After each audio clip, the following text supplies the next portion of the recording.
Hello, everyone. Welcome back to the second episode on the MMA Hippo channel. Today, I'll be breaking down the uh, results of the UFC 316 card and what I think each fighter should do from there on. So, I'll start off the card.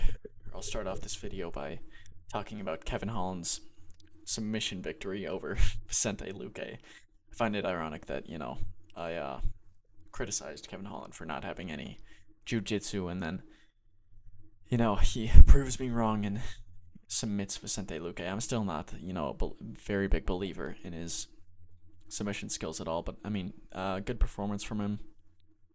Hurt Vicente Luque with that elbow and then some follow-up shots. Kind of just did his thing. Vicente Luque never really looked like he was in the fight totally. Got that huge welt on the back of his head, which I've never seen anything like that before. The hematoma, which was just crazy, and with Luque's history of the brain bleed, and everything, it was kind of worrying to see. But bad performance from Luque. He's a lot of people hate to say it because he's a fan favorite fighter, or was. He's pretty washed, and this has been a known thing. But losing to Kevin Holland is not very good. So I don't know where he goes from there. I think fighting further back in the rankings. I don't even know. Maybe like someone Li Jingliang might be a good name for him. I feel like that's a decent matchup. Maybe an entertaining matchup too. And Kevin Holland, he called out Colby Covington. Now I'm a Colby Covington fan, so it's sad to see Colby washed. Maybe Kevin Holland would knock him out if they did get that fight, which would be very sad to see. And onto the prelims, actually, I'm just going to cover Joshua Van. Joshua Van's a very young and unique prospect. Only 23, same age as John Jones when he became champion. I don't see. I mean, 23. He still has some holes in his game. He got KO'd, I think, by Charles Johnson only not that long ago, like a year, I think, ago. But, I mean, he's looked better and better each fight. He's taking it just got announced, he's taking the Brandon Royval fight in 2 weeks, which is very, very admirable. This guy stays active and is very exciting for the division and just the UFC in general. So, big props to him. I don't know how well I see that matchup going for him, to be honest. I think, he's still young, has some holes in his game. So, we'll see, though. Should be exciting for him. Just moving on though, Mario Batista's win, pretty good performance. Upsetting he couldn't get him out of there.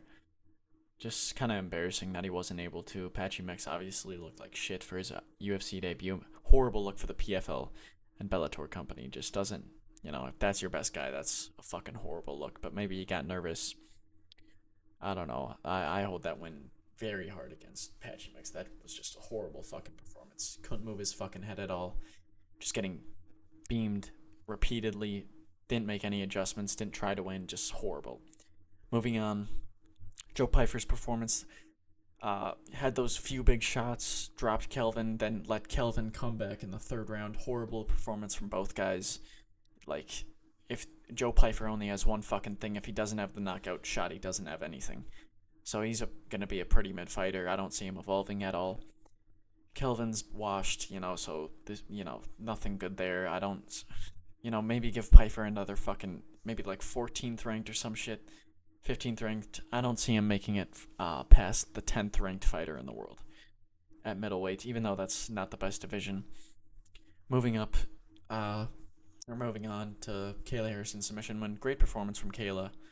I did actually get this prediction right. I didn't get many other predictions right on this card, but I did actually get submission round 2, so happy with that. Looked pretty dominant. I'm just sad I'll have to fucking watch Kayla Harrison versus Amanda Nunes headline a fucking UFC card, so that's gonna suck. Moving on to the main event of UFC 316, Merab Dvalishvili versus Sean O'Malley. Obviously, Merab won by north-south choke in the third round, 4 minutes and 42 seconds in. Dominant performance from Merab. It looked like top 4, top 3 fighter, pound for pound in the world. Great performance from him, very dominant. His striking looked better than ever. His footwork looked better than ever. He was cutting off Sean and had better footwork than Sean. Tagged Sean actually harder than Sean tagged him and just outstruck Sean completely. So, Merab's looking unstoppable right now. I see him getting, a few more title defenses in. At least, maybe the only thing that stops him is age, to be honest, because he's already up there. I don't see Corey presenting any problems for him because he's just very overrated, never been exciting, and got subbed by Aljo in 1 minute. So Merab's gonna, if that happened, Merab's gonna fucking walk through him with no problem whatsoever. Moving on to Sean O'Malley, obviously disappointing for him. You know that gooning didn't, helped him a little bit. I think he did look like a better fighter. Just with a horrible game plan though. He didn't work on like getting up at all. His get ups. He had pretty good takedown defense though, but he didn't work on building up from the ground at all. It just looked amateur. So I don't know what he was doing. He wasn't advancing, wasn't putting combos together, and he was just focusing on countering Merab and willingly backing up, which was fucking horrible to do. Just very dumb from Sean O'Malley. So I think Sean should really focus on the fundamentals, change teams, and just, really try to evolve as a fighter. He's too small for 45, too big for 25. Better off just trying to outlast Merab at 35, so we'll see if he can wait a few years. Maybe get a trilogy shot if he gets a few wins, like Song Yadong next, maybe. I think that's a good fight for him. And, we'll have to see with Sean, because I'm a little worried about the trajectory of his career if, because this was not a very good look for him. And even though I thought he looked improved, most of the track records of fighters that lose time and time again, you look at Cody Garbrandt in his 2 fights with TJ Dillashaw, just, after that, he was, not in the conversation anymore. So I'm a little worried about Sean. I don't think he'll fall to that level, but, he needs to evolve. So that's the bottom line for him. But yeah, thanks for tuning in. Hopefully you watch again, and goodbye.